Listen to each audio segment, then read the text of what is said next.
Start with the name of Allah, who is most merciful and beneficent. Lord of all the creatures, human and earth. Dear friends, Assalamu alaikum. I'm your friend Ali Ahmed. You are watching Civil Engineering Lecture Series. Dear friends, in today's lecture, we are going to discuss the seasoning of timber. We had discussed about the timber and the characteristics of timber and the facts of the timber. Today, we are going to discuss the seasoning of timber. As we know that newly felled tree contains a considerable quantity of sap. If this sap is not removed, the timber is likely to warp, crack and shrink. It may even decay. The art of seasoning is to extract the moisture under controlled conditions as nearly as possible at a uniform rate from all parts of timber, and to leave the remaining moisture that cannot be extracted uniformly distributed throughout the mass. Irregular drying will cause irregular shrinkage, resulting in setting up of internal stresses between the fibers. When these stresses become strong enough to overcome cohesion of fibers, then the timber warps and shacks are formed in timber. This is all about the timber seasoning, and these are the objectives of seasoning.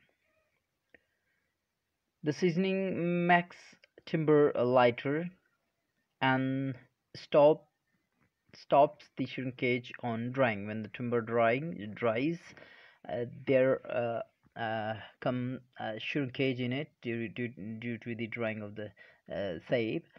So the seasoning is the proper method to stop the shrinkage on drying. While drying, we remove the sap, but stop the shrinkage on drying.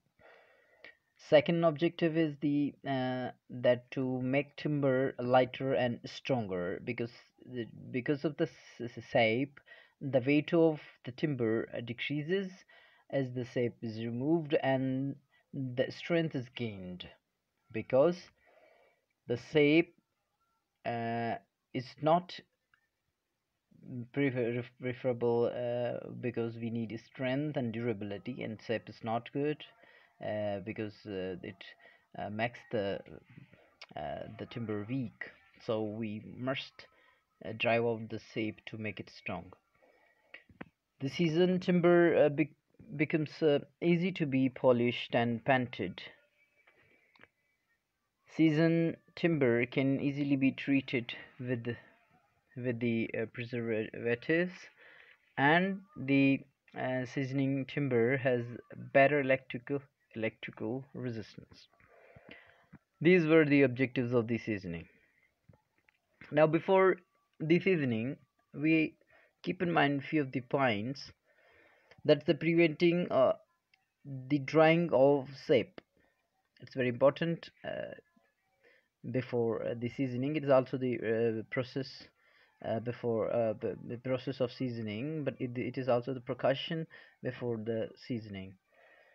After the tree has been felled, its bark is removed. That is very first thing to be done, and it is roughly squared and sawn as quickly as possible to avoid cracking of timber.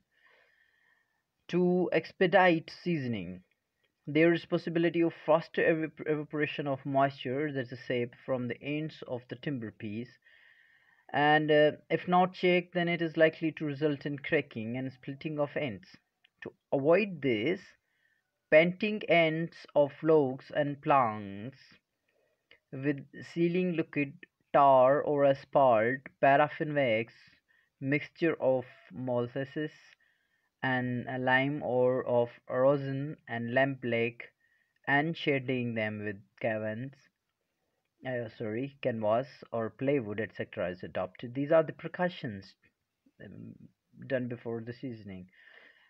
If, however, the logs cannot immediately, on filling, be converted into planks or scatlings, then rapid drying of logs should be minimized by storing them completely submerged underwater.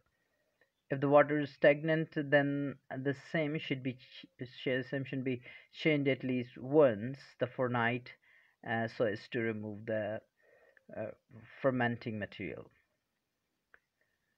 Then we go for, after these precautions, we go for the method of stacking, because this is the very first thing we do before the seasoning.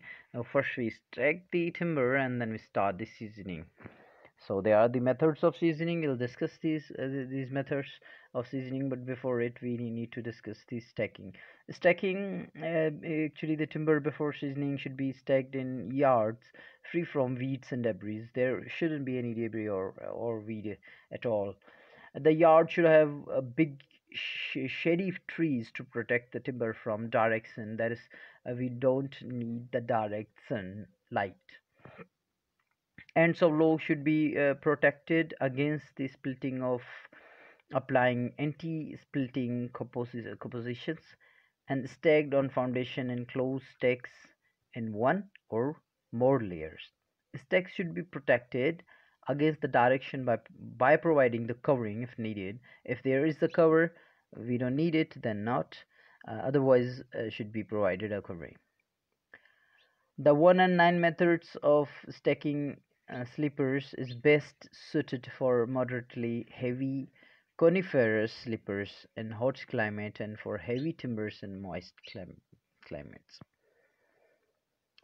There's a method, the closed rib method, and in this method, the reduced air circulation slows down the pace of seasoning. This method is recommended for stacking heavy structural timbers like sail in hot and dry localities. There's an other method, that is open crib method. These are the methods of stacking.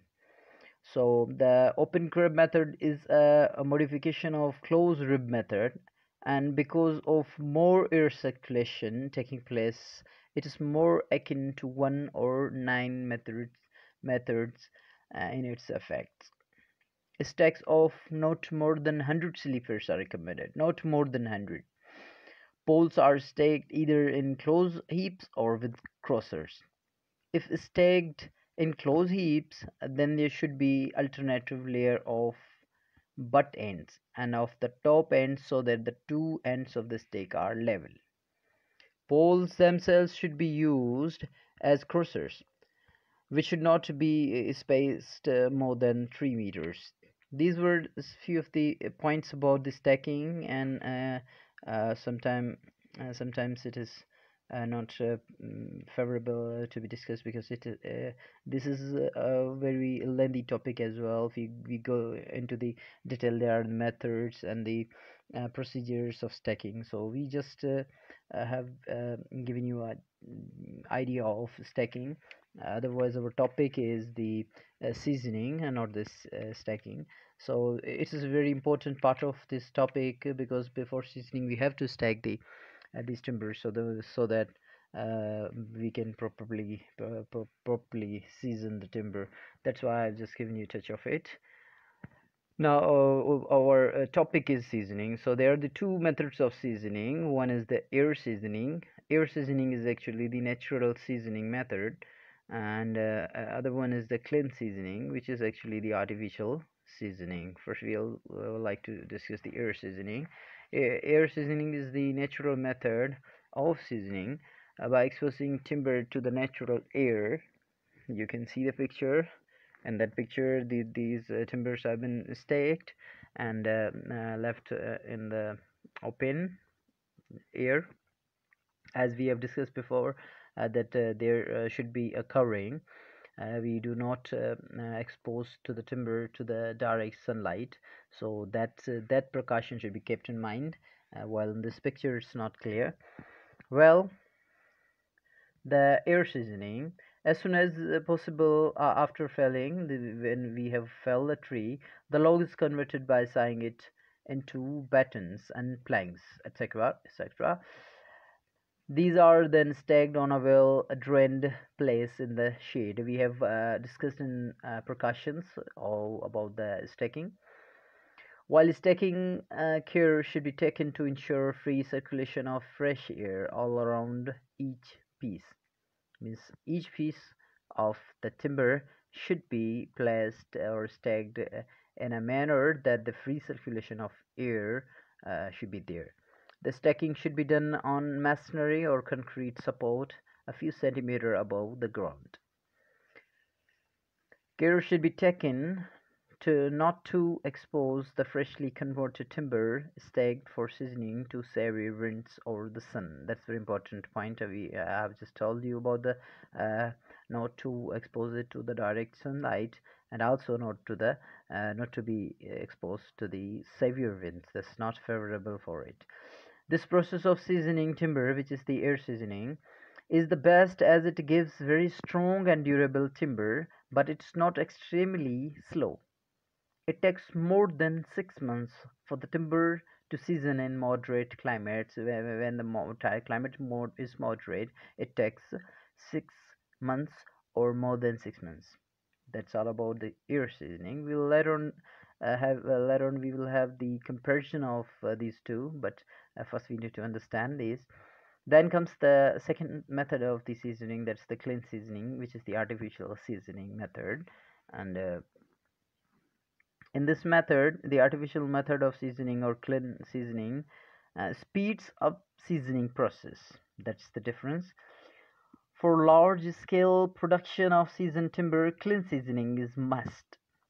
Clean seasoning is done in a chamber equipped with arrangements for heating and humidifying the air to required conditions of relative humidity and temperature, and for circulation across the timber staked in chamber for seasoning. Usually steam it is steam that's used for heating and humidifying the air in the kiln. The seasoning of timber is started at a comparatively low temperature and high humidity. As the timber dries, these conditions are gradually altered until at the end of seasoning temperature of the air inside the chamber is really high and humidity is low.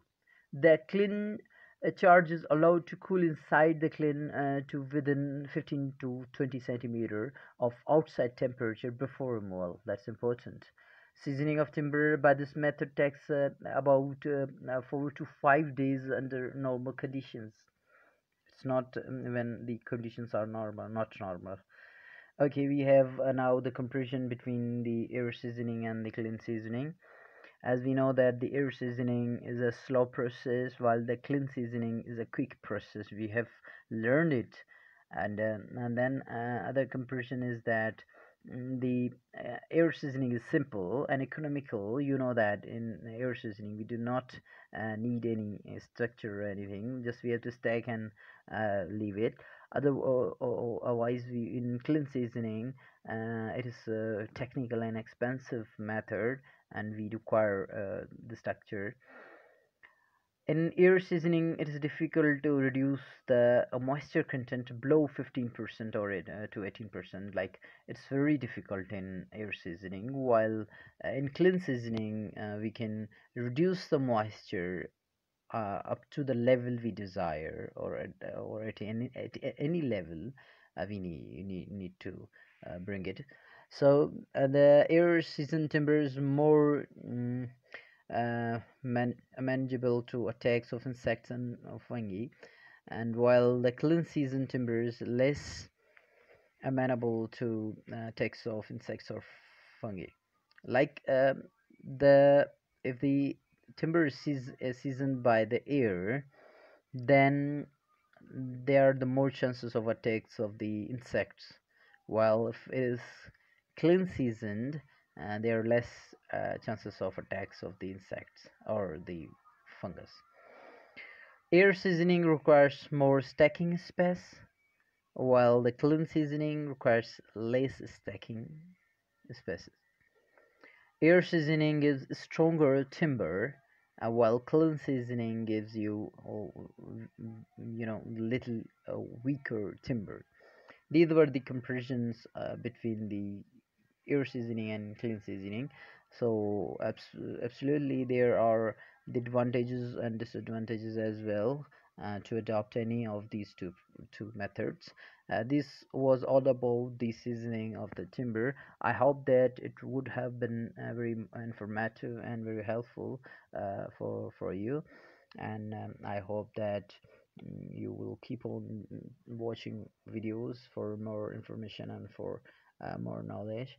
And thank you very much for getting